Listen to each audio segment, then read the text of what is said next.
आत्मा जातो वेदस्ते वेदस्य वर्धस्य चेत्तवर्धय तस्मान् प्रजया पशुभिर्ब्रह्मवर्चसे नान्यत्तेन समेधय स्वाहा इदमग्ने जातो वेदसे धन्नमः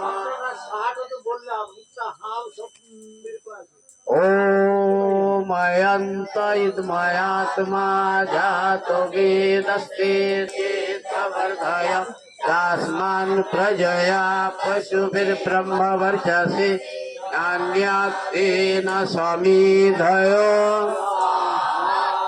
इदमग्ने जातो वेदसे धन्नमः ओम अयंत इदमयात्मा जातो वेदस्ते वेदस्य वर्धस्य चेत्तवर्धय तस्मान् प्रजया पशुभिर्ब्रह्मवर्चसे नान्यत्तेन समेधय इदमग्ने जातो वेदसे धन्नमः।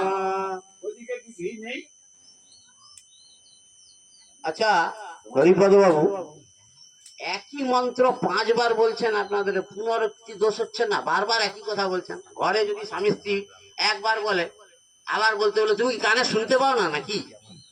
তার প্রতিক্রিয়াটা হয় কি না? একবারে যদি না শুনে দ্বিতীয়বার কি বললে তুমি কি শুনতে পাও না?